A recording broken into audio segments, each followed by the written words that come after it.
ফিলিস্তিনের president Mahmoud Abbas 12 August 3 দিনের রাষ্ট্রীয় সফরে রাশিয়া যাচ্ছেন। এ সফরে রুশ প্রেসিডেন্ট ভ্লাদিমির পুতিনের সঙ্গে গাজা পরিস্থিতি নিয়ে আলোচনা করার কথা রয়েছে তার। মস্কোয় নিযুক্ত ফিলিস্তিনের রাষ্ট্রদূত আবদেল হাফিজ নোফালের বরাতে এসব তথ্য জানিয়েছে বার্তা সংস্থা এএফপি। হাফিজ নোফাল বলেন, 12 আগস্ট বিকেলে মাহমুদ আব্বাস মস্কোতে পৌঁছাবেন। পরদিন 13 আগস্ট তিনি রুশ প্রেসিডেন্ট পুতিনের সঙ্গে বৈঠক করবেন। বৈঠকে দুই নেতা ইসরায়েলে হামাসের 7 অক্টোবর হামলার পর থেকে গাজার যে পরিস্থিতি তা নিয়ে আলোচনা করবেন বলে জানান রাষ্ট্রদূত হাফিজ নোফাল। তিনি বলেন, যুদ্ধ বন্ধে রাশিয়ার ভূমিকা নিয়ে আলোচনা করবেন তারা। কথা বলবেন রাশিয়া কি করতে পারে তা নিয়ে।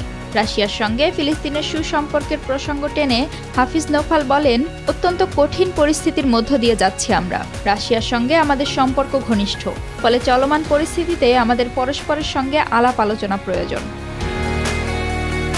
বছরের পর বছর ধরে মধ্যপ্রাচ্যের প্রভাবশালী দেশগুলোর সঙ্গে ভারসাম্যপূর্ণ সম্পর্ক রক্ষা করে চলেছে রাশিয়া।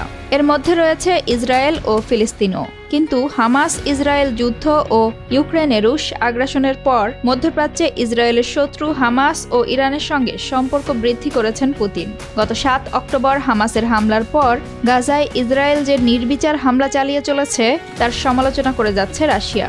সেই সাথে গাজা হামলায় সংযম দেখানোরও আহ্বান জানিয়ে আসছে মস্কো।